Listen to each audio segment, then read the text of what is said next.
श्री सुन्दर सामुदायिक वनको 15औं वार्षिक साधारण सभा।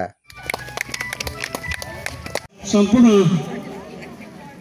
सुन्दर सामुदायिक वन उपभोक्ता सदस्यज्यूहरू र यस गाउँका सम्पूर्ण दाजुभाइ दिदीबहिनीहरू, आज हाम्रो 15औं साधारण सभा भव्यका साथ गर्नका निम्ति हामीले धेरै प्रयास गरेका थियौँ, तथापि पनि हाम्रो अलिक उपस्थिति कम्ती हुने भइरहेको छ। कामको सिजन पनि यही बेला परेको हुँदाखेरि अलिकति धान काट्ने अवस्था पनि भएको हुँदा अलिक कमजोर भएको हामीलाई महसुस भइरहेछ।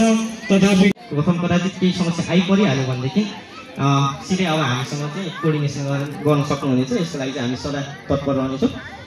योदेखि बाहेक अब अरू कुरो मलाई खासै त्यति साह्रो केही जस्तो लागेन होइन। अब अर्को सबै हुन्छ, अहिले केही कुरो राख्नुहुन्छ होला सायद मदेखि बाहेक गर्छौँ है। यति भन्दै चाहिँ अब यस साधारण सभा चाहिँ भव्य र सबै हिसाबले चाहिँ सुसम्पन्न होस् भन्ने शुभकामना चाहिँ मेरो विषयवस्तु होस्। हस्, धन्यवाद। धन्यवाद। सब डिभिजन वन कार्यालय लाठीझोडाको अधिकृत आदरणीय श्री विजय प्रजाज्यूलाई, उहाँले हामीलाई सल्लाह सुझाव र हाम्रो यो सुन्दर सामुदायिक वन उपभोक्ता समूहको 15औं साधारण सभा भव्य रूपमा सफल होस् भनेर आफ्नो कामना गरेर गइसक्नु भएको छ। हामी यस कार्यक्रमको अन्त्य चरणमा आइपुगेका छौँ। हाम्रो उपभोक्ताज्यूहरू यस साधारण सभाको यातायात खर्च लिएर जाने तयारी गरिरहनु भएको छ, कोही गइसक्नु भएको छ। कृपया कार्यक्रमको अन्त्यसम्म बस्दिनको लागि हार्दिक विनम्र अनुरोध गर्दै आजको यस शुभकामना आदान प्रदान कार्यक्रम अन्तर्गत हाम्रो यस 15औं वार्षिक साधारण सभाको लागि भव्य रूपमा सफल होस् भन्ने कामना सहित आफ्नो सल्लाह सुझाव दिन हुनको लागि म आजको हाम्रो प्रमुख अतिथि कोशी प्रदेश महासङ्घको सदस्य आदरणीय श्री अग्नि पौडेलज्यूलाई यस स्टेजमा निमन्त्रणा गर्न चाहन्छु। आदरणीय सर श्री अग्नि पौडेलज्यू।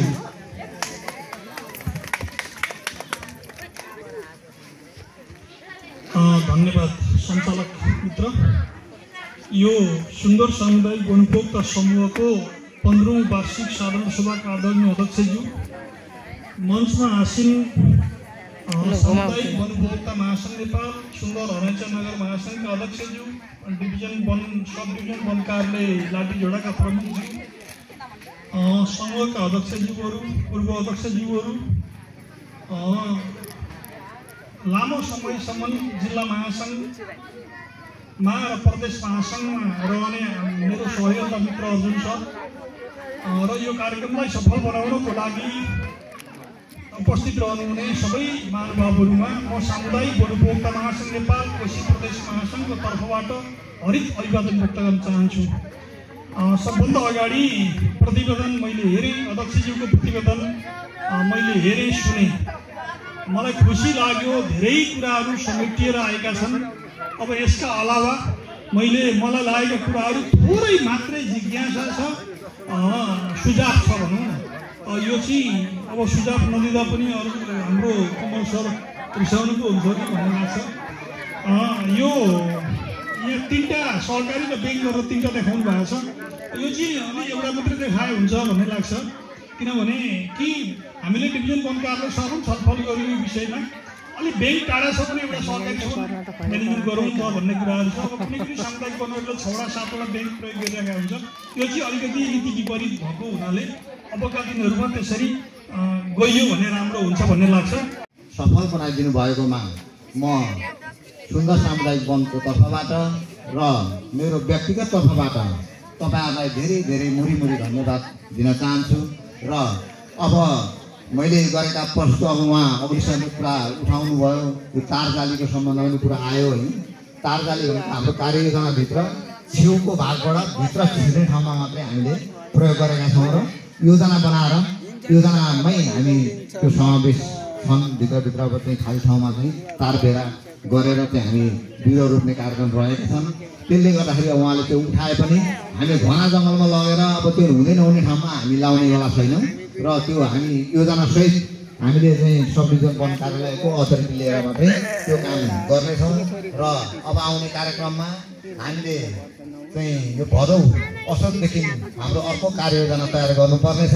यो भदौदेखि नै कार्ययोजना तयार गरेर हाम्रो कार्तिक 22 गते 2073 साल कार्तिक 22 गते हाम्रो चाहिँ कार्ययोजना हस्तान्तरण भएको छ र हामी आउने यो भदौको समयदेखि हामी कार्तिकसम्म हामी त्यो तयार गरेर हाम्रो आउने भावी 5 वर्ष अब 10 वर्ष सादा कार्ययोजना हामीले तयार गर्नुपर्नेछ। यो सम्पूर्ण उपभोक्तालाई म जानकारी पनि गराउन चाहन्छु। त्यस्ता कार्ययोजनामा अब सम्पूर्ण उपभोक्ता साथीहरूले पनि सहयोग र गरिदिनु हुनेछ। सहयोग त अहिलेसम्म गरि नै रहनु भएको छ। प्रत्येक घरबाट हामी महिनाको 50 रुपियाँको दरले उठाउने गरेर वर्षमा 600 चाहिँ ड्युटी सुरु भनेर उठाउँछौँ। त्यो सहयोग मानिनुपर्छ र अलिकति जङ्गल जाँदाखेरि अब अहिले हात्तीको प्रकोप एकदम बढेर गएको देखिएको छ। जङ्गल जाँदाखेरि पहिले आएर समूहमा अगाडि आएर यो के छ त आज मैले यस्तो दिन जानुपर्ने भनेर उपभोक्ताहरू आएर आफ्नो कुरा राखेर मात्रै जङ्गल जानु म पनि तपाईँहरू समक्ष अनुरोध गर्दै आजको यो 15औं साधारण सभा वार्षिक साधारण सभा यी समापन भएको घोषणा गर्छु। हस्त धन्यवाद। भिडियो हेरिदिनु भएकोमा सम्पूर्णलाई धन्यवाद। नमस्कार।